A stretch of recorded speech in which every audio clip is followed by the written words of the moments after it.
Collar from Pakistan, بات کریں جناب. السلام علیکم. وعلیکم السلام ورحمۃ اللہ. جی جناب، کون بات؟ صاحب خیریت سے ہیں؟ اللہ تعالیٰ کا احسان ہے. کون بات کر رہے ہیں بھائی؟ زین العابدین سندھ سے بول رہا ہوں. زین العابدین بھائی، اللہ آپ کو عزت دے، حکم کریں. اللہ پاک آپ کو بھی عزت دے. پہلے تو آپ سے یہ شکایت ہے کہ ہم طالب علموں کو کچھ ٹائم دیا کریں جو عالم نہیں ہوتے، بس یہ ریکویسٹ ہے. میں آپ کا خادم ہوں جی، بسم اللہ کریں. اللہ پاک آپ کو سلامت رکھے. صرف یہ سمجھنا تھا کہ اہل تشیع میں یہ خلافت ہے کیا جو دن رات جھگڑا چلتا ہے، دن رات اہل سنت اور اہل تشیع کا جھگڑا چلتا ہے، آپ کے یہاں خلافت ہے کیا؟ میرا پہلا سوال ہے آپ سے کہ خلیفہ کون بناتا ہے؟ تو خلیفہ سے مراد دے کہ میرے بھائی حکومت نہیں ہے. خلیفہ سے لغتاً شرعاً مراد حکومت نہیں ہے. خلافت اور خلیفے سے مراد جانشین ہے رسول پاک صلی اللہ علیہ وآلہ وسلم کے. رسول پاک صلی اللہ علیہ وآلہ وسلم اس امت کے ہادی ہیں، اس امت کے امام ہیں، اس امت کے پیشوا ہیں. ان کے بعد اس امت کا ہادی کون ہے، اس امت کا پیشوا کون ہے، اس امت کا قائد کون ہے، چاہے اس کے پاس حکومت ہو یا نہ ہو. ٹھیک ہے نا؟ حکومت ہو تو اچھی بات ہے، حکومت نہ بھی ملے تو خلافت کا مطلب یہ نہیں ہے کہ وہ حکومت سے مراد ہم لے لیں.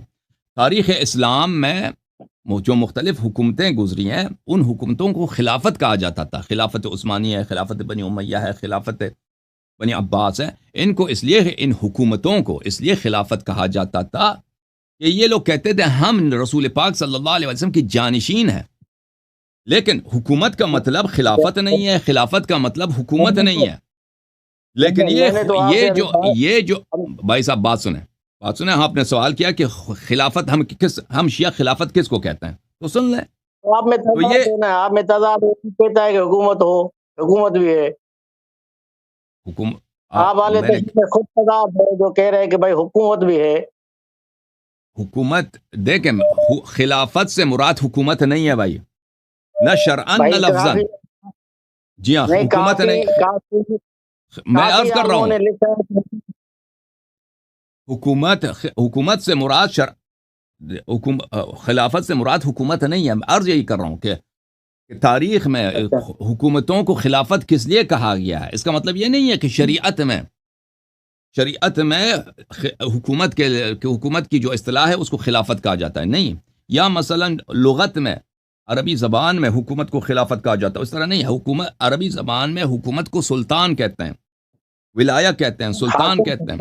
ہاں، حاکم نہیں کہتے، حاکم بھی نہیں کہتے. حاکم جو ہے قاضی کو کہتے ہیں، جج کو کہتے ہیں. تو حکمران کو حاکم ہی کہا جاتا ہے، وہ اردو ہے، وہ عربی نہیں ہے بھائی. خلافت یعنی جانشین رسول صلی اللہ علیہ وآلہ وسلم. جیسے رسول پاک صلی اللہ علیہ وسلم اس امت کے قائد تھے، اس امت کے رہنما تھے، چاہے ان کے پاس اس زمانے میں ان کے پاس حکومت نہیں تھی. ٹھیک ہے نا؟ مکے میں تھے، اس زمان بھی قائد تھے، وہ رہنما تھے.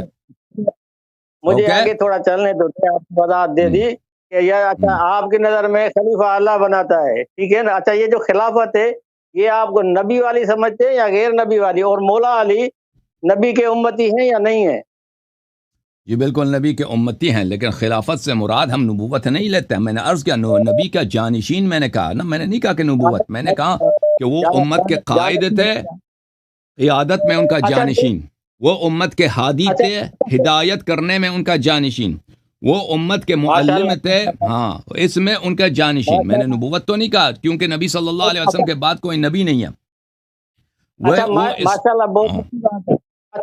جو خلیفہ بنے گا اس میں کون کون سی کوالٹی، کون کون سے شرائط ہونے چاہیے، کون سی خوبیاں؟ سب خوبیاں جو رسول پاک صلی اللہ علیہ وسلم میں ہے. کیونکہ یہ جانشین کس کا بنے گا؟ پیغمبر کا بنے گا. پیغمبر آپ نے کہا وہ نبی ہیں، ہاں، وہ نبی ہیں، لیکن وہ قائد بھی ہیں نا. ان کے بعد کوئی نبی نہیں ہے، لیکن ان کے فرائض تو موجود ہیں. نبوت کے جو فرائض، اور بھائی بات کرنے دو نا، تم سوال کر رہے ہو، جب بات بھی کرنے دو. نبوت جو ہے یعنی وحی کا آنا اور شریعت کا آنا، یہ سلسلہ بند ہو گیا. اب قرآن نہیں، کوئی اور قرآن نہیں آئے گا، اور جو ہے کوئی اور شریعت نہیں آئے گی. لیکن اس امت کی ہدایت کرنا، اس امت کی قیادت کرنا، اس امت میں جو بدعت آئے گا بدعتوں کو روکنا، اس امت میں جو ظالم ہوں گے، ظالم کے سامنے ظالم مظلوم کا حق ظالم سے لینا، اور اس امت کے جو ملٹری افیئرز ہیں وغیرہ وغیرہ، ان سب کی وہ جو ہے رہنمائی کرنا، اس امت کو دین نہیں آتا، دین سکھانا، یہ نبی کریم صلی اللہ علیہ وسلم کی ذمہ داریاں تھیں، اور یہ ذمہ داریاں ان کے بعد۔ او بھائی صاحب، آپ سے بات کرنے کا کوئی فائدہ ہے؟ میں سن رہا تم ہوں، سوال کرتے ہو، نہیں تم نہیں سن رہے، تم جھوٹ کہہ رہے ہو، تم نہیں سن رہے، تم میری بات سمجھ بھی نہیں آتی نا، تم اگر سن دیتے تو تمہیں سمجھ آ جاتی، لیکن تم سنتے ہی نہیں ہو۔ تو یہ نبی کریم صلی اللہ علیہ وسلم کا، کیونکہ وہ سبسٹیٹیوٹ ہے، نبی کریم صلی اللہ علیہ وسلم کے مسند پہ بیٹھنے والا شخص ہے، لہٰذا اس میں وہ تمام کوالٹیز، وہ تمام خصوصیات جو نبی کریم صلی اللہ علیہ وآلہ وسلم میں ہیں، اس میں ہونی چاہیے، ٹھیک ہے نا؟ عصمت ہے، اس میں عالمیت ہے، افضلیت ہے، اس میں یہ ہے کہ سب سے اشجع ہو، سب سے افضل ہو، سب سے اطہر ہو، یہ تمام کوالٹیز اس میں ہونے چاہیے۔ اچھا، ابھی ہمارے پاس